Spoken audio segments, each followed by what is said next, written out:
How to remove disable restricted mode on TikTok. Hi guys, in this video I will show you how to turn off or remove the disable restricted mode on TikTok.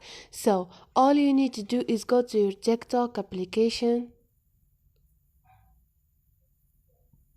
and now click on profile, and all you need to do is click on those three buttons up there.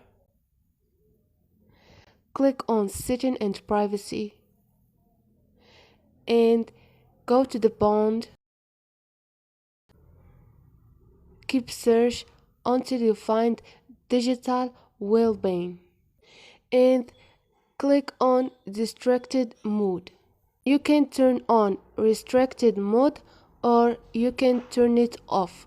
Mine is off, like now I can turn it on, but no.